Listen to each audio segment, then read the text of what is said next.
When a quiet teenager walked into a studio filled with critics, no one expected him to leave with the last word. But that's exactly what happened. He wasn't just stepping into a studio. He was walking into a storm. Barron Trump stood in the elevator, hands tucked loosely in his jacket pockets, watching the numbers rise. Floor 18, 24, 32.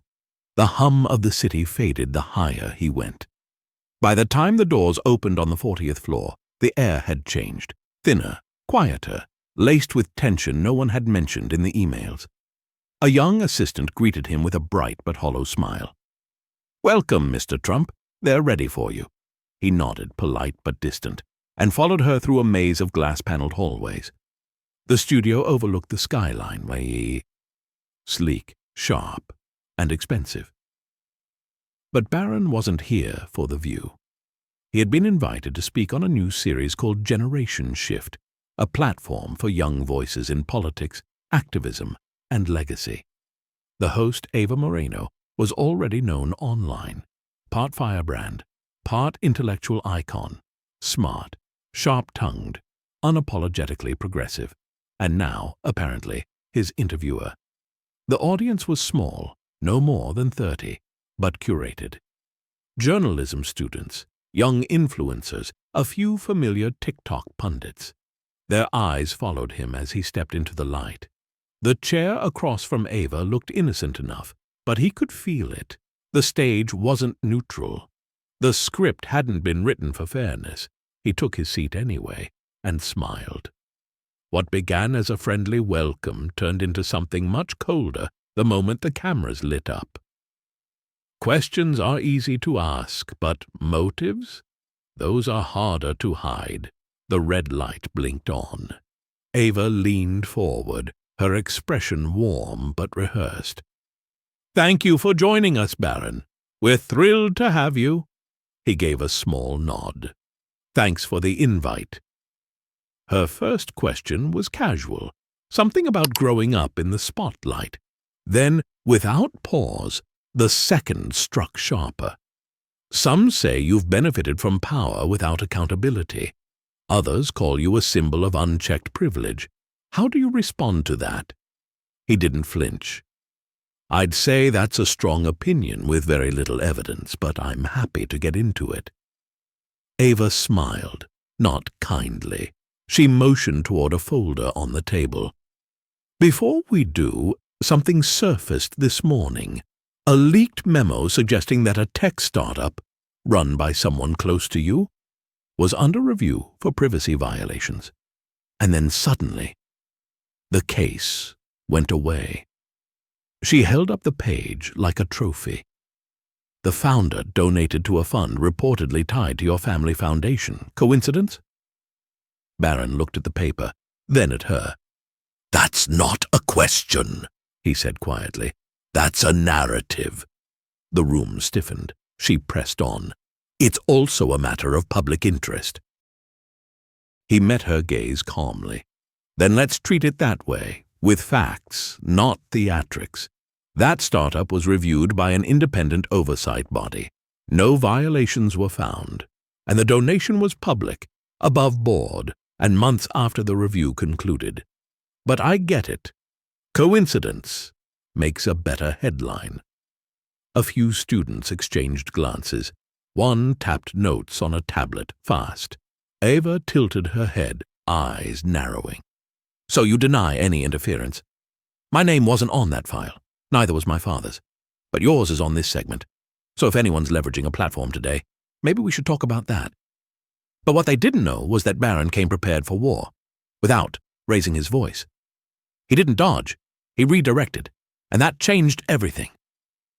There was a shift, subtle but unmistakable, a hum behind the silence. Ava, sensing it, moved to her next play. She tapped her screen and said, "Let's bring context." The monitor behind them lit up with a timeline graphic, showing a series of donations, contracts, and connections. It was intricate, purposeful, meant to overwhelm. "This," she said, "suggests a pattern. Barron didn't even glance at the screen.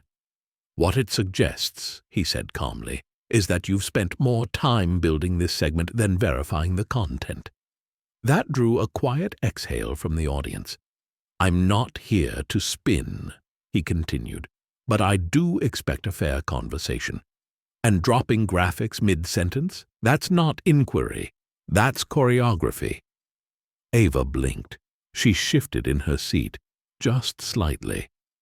"You're saying this is a setup?" "I'm saying if you wanted truth, you'd have called me last week, not just aired this now during a live shoot after seeding it on Twitter." The murmurs in the audience were growing louder. Ava leaned in, voice lowering. "So you believe this platform is biased? I believe you came in with an outcome in mind, and now that I'm not playing the part, the performance is cracking." She looked down at her tablet, then back up. "Fine, then let's strip it down. Yes or no? Did your influence have anything to do with that case being dropped? Yes or no? Have you read the actual case file?" She paused. He smiled slightly. "I'll wait." When silence falls in a room built for noise, someone just took the power back. Truth doesn't always need to shout. Sometimes it just needs to stand its ground. Ava gestured again, and the screen changed. This time it was video. Blurry cell phone footage from a college protest, students shouting, signs raised, chants echoing, and in the center of it all, Barron walking alone, hands in his pockets, as someone screamed at him from just inches away. "You don't belong here! Go back to your castle!" The video froze. Ava looked at him. "That was last year, Columbia campus. You never responded publicly. Why not?" He took a breath, slow, controlled. "Because yelling back never builds bridges, and because I wasn't there to prove a point. I was there to learn. But you were being called out. I was being shouted at by people who didn't know me, and instead of escalating, I walked away. That's not weakness. That's restraint." The audience was quiet now. "But let's talk about why you showed that video," he continued. "Was it to show harassment? Or to imply that I should have fought back?" Ava folded her arms. "It's accountability," he shook his head. "It's theater. That footage has nothing to do with the case you brought up, nothing to do with justice. But it makes good B-roll, right?" Someone in the back snorted. Another student muttered, "He's not wrong." Barron leaned forward slightly, voice still low. "If you want to talk justice, let's talk process. Let's talk systems. But don't show viral clips and call it truth. That's not accountability, that's exploitation." Ava said nothing. And for the first time since the interview began, her silence wasn't control. It was confusion. The louder the attack, the quieter the crowd. And now, everyone was listening. They tried to shake him. He gave them structure. Ava exhaled, trying to recover. Her expression softened, but not from grace. It was strategy. She tapped her tablet, and a new folder appeared on screen. "This just came in this morning," she said, almost too casually. "A batch of emails, screenshots, whistleblower texts. Some of it redacted, but most of it speaks for itself." The studio lights dimmed slightly as the display zoomed in. A bold subject line, internal comms academic conflicts. "This," she said, tapping the screen, "suggests your father pulled strings to alter a college admissions decision for someone tied to your private circle. That same person later interned at a political PAC. Tell me, Barron? Coincidence again?" He didn't even glance at the screen. Instead, he folded his hands. "I'd love to know how many of those messages you've actually read versus how many you were handed 2 hours ago." That landed. Someone in the audience shifted in their chair. "I'm not going to defend a ghost story. If there's a real allegation, make it. But don't flash folders and expect that to replace substance." Ava raised her eyebrows. "So you're saying none of this is credible?" "I'm saying nothing is credible until it's verified. And if you're using live airtime to push fragments without context, then you're not investigating. You're advertising. There was a pause, a long one, and then he added, "If you'd like, I can walk your audience through each point. But I'm guessing that's not what you're here for." The host brought fire, but Barron brought a mirror. When you question power, be ready to answer for how you'd wield it. Ava blinked, then pivoted again. You keep returning to facts, files, and process, but politics isn't just law. It's perception. It's people. And many people look at you and see access, legacy, power that shields. He nodded. That's fair.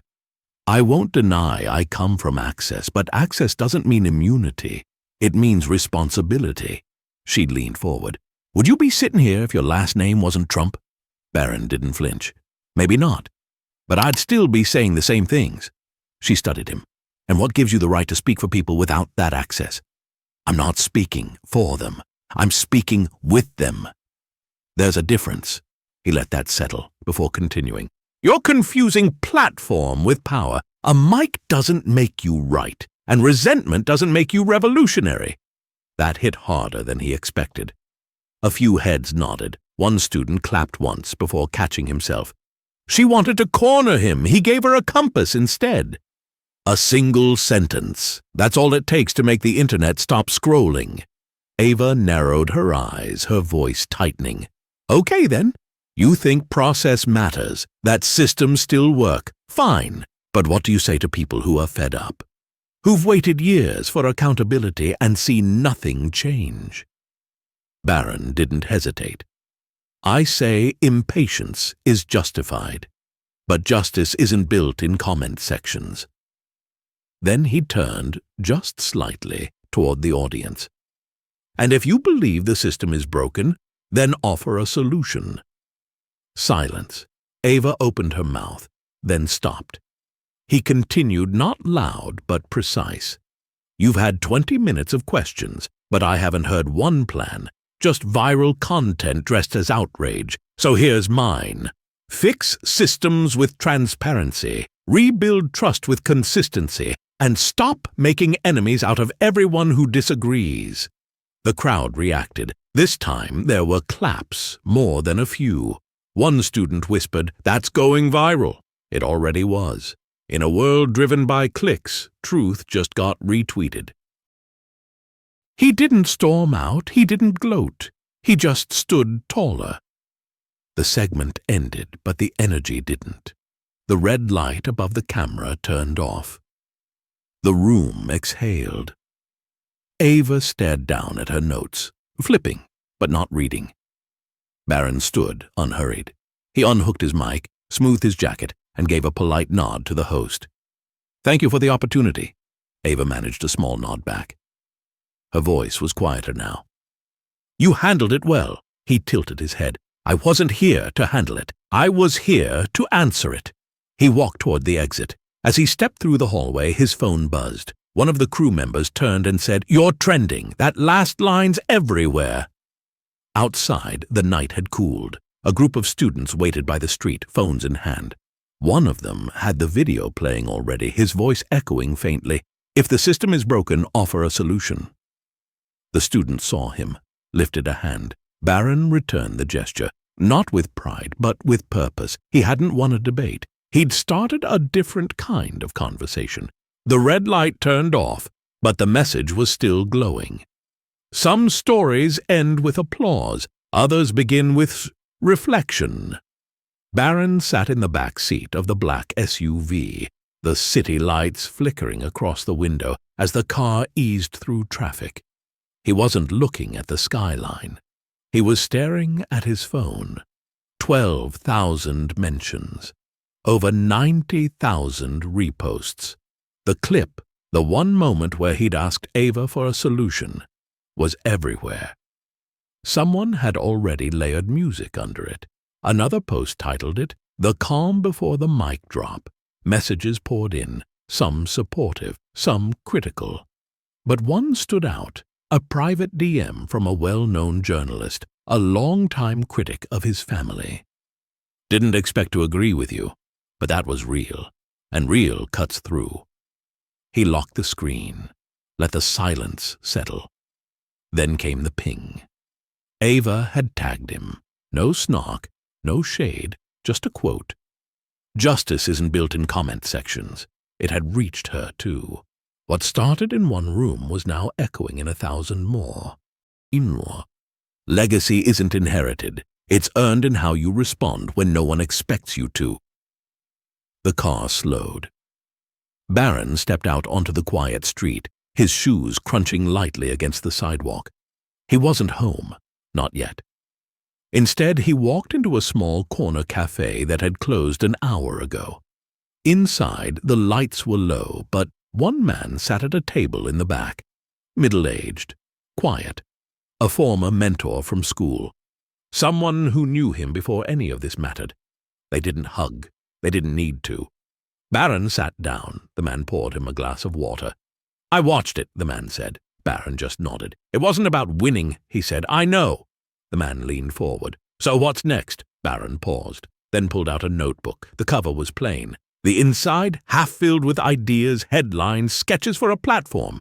Something new, something built not to trend but to last. He didn't say anything flashy. He just said, "I think it's time we started asking better questions." He hadn't just survived the moment. He had shaped it. He stood again, phone in hand, the night cool against his jacket. As he walked back into the quiet, one more notification buzzed across the screen. Just a text from someone he hadn't spoken to in months. "That was you at your best." Barron didn't smile, but his eyes said everything. He hadn't raised his voice. He hadn't played the part. He'd just told the truth, and for once, that was loud enough. What did you think of Barron Trump's response? Was it composure under fire or something more? Drop your thoughts in the comments. We read every single one. And if you believe in powerful stories that challenge the noise and flip the script, hit that like button, subscribe, and ring the bell. Because in a world full of echo chambers, clarity deserves a platform. We'll see you in the next story.